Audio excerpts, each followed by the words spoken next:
आज हम पूरक पुस्तक वितान के अंतर्गत पाठ 2 जूझ को पढ़ेंगे।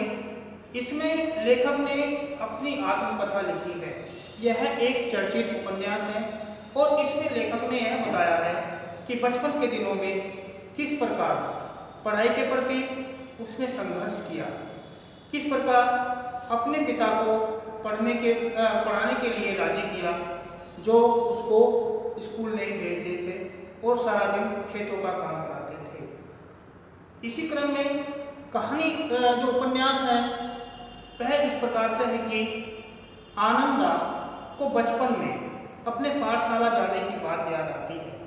वह लिखते हैं कि जब वह कक्षा 5 में पढ़ता था तो परीक्षा देने से पहले ही उसके पिता ने उसे हटाकर खेती के काम में लगा दिया था।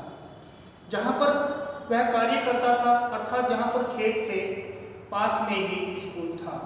जब वह बच्चों को स्कूल जाते हुए देखता तो उसका मन भी स्कूल जाने के लिए बेचैन होता। उसने कई बार अपने पिता से स्कूल भेजने के लिए कहा, परंतु पिता ने मना कर दिया। उसने कई बार अपनी माता से कहा कि वह पिता को स्कूल भेजने के लिए मनाए, परंतु माँ भी पिता से डरती थी।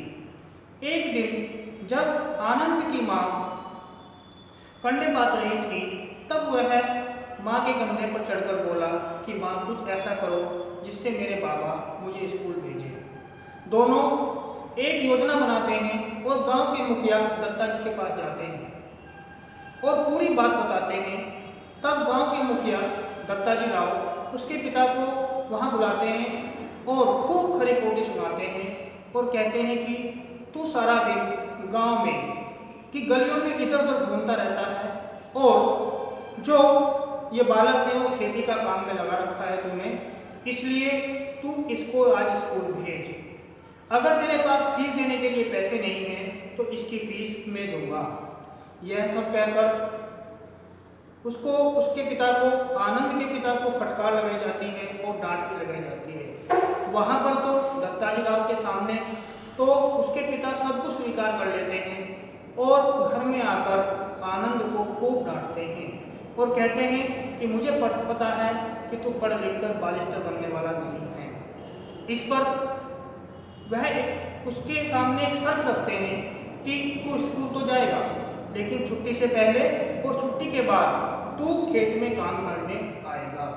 यदि तू खेत में काम करने नहीं आया तो तू जहाँ भी मुझे मिलेगा मैं तुझे वहीं कुचल दूंगा।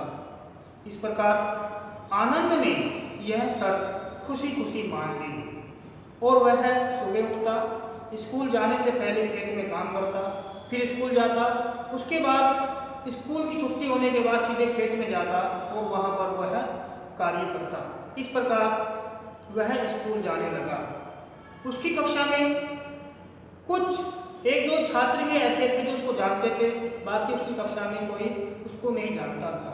कक्षा में सबसे बड़ा होने के कारण जो कक्षा के बच्चे हैं वह उसको परेशान करते थे।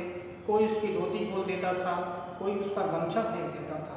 वह परेशान हो जाता है, सोचता है कि इससे अच्छे तो खेत थे, वहाँ कोई मुझे परेशान तो नहीं करता था।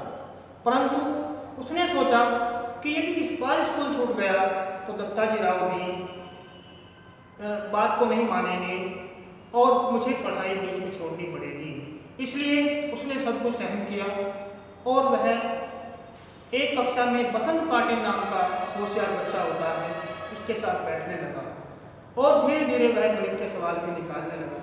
उसकी कक्षा में एक मराठी पढ़ाने वाले अध्यापक होते हैं जिनका नाम सौंदलगेकर होता है। वह मराठी की कविताओं को गाकर और अभिनय के साथ सुनाते हैं। आनंद भी जब खेत में काम करता तो वह भी अपने अध्यापक सौंदलगेकर की नकल करने की कोशिश करता और कविता को जोर जोर से अभिनय के साथ गाया करता। जब वह खेतों में काम करता तो जोर जोर से कविता गाया करता तो उसको ऐसा भी नहीं लगता कि वह बोर हो रहा है, अर्थात उसका समय बर्बाद हो रहा है, इसलिए वह खेती का भी काम करता और साथ साथ कविता गाया करता। एक दिन उसके अध्यापक ने उसकी कक्षा में कविता कराई, इसमें वह प्रथम आया। फिर स्कूल में कविता कराई, उसमें भी प्रथम आया। फिर वह उसने बहुत सारे स्कूलों में उसने प्रतियोगिता कराई, उसमें भी वह प्रथम आया। इस प्रकार उसने आनंददाने अनेक जीवन, अनेक संघर्ष किए, जूझा और अंत में एक प्रसिद्ध कथाकार, प्रसिद्ध लेखक, प्रसिद्ध उपन्यासकार बन गया। इसीलिए कहा भी गया है कि जूझ कहानी संघर्ष में सफलता की कहानी है। इस प्रकार हम कह सकते हैं कि संघर्ष से, जूझने से व्यक्ति अपने लक्ष्य को प्राप्त कर सकता है। धन्यवाद।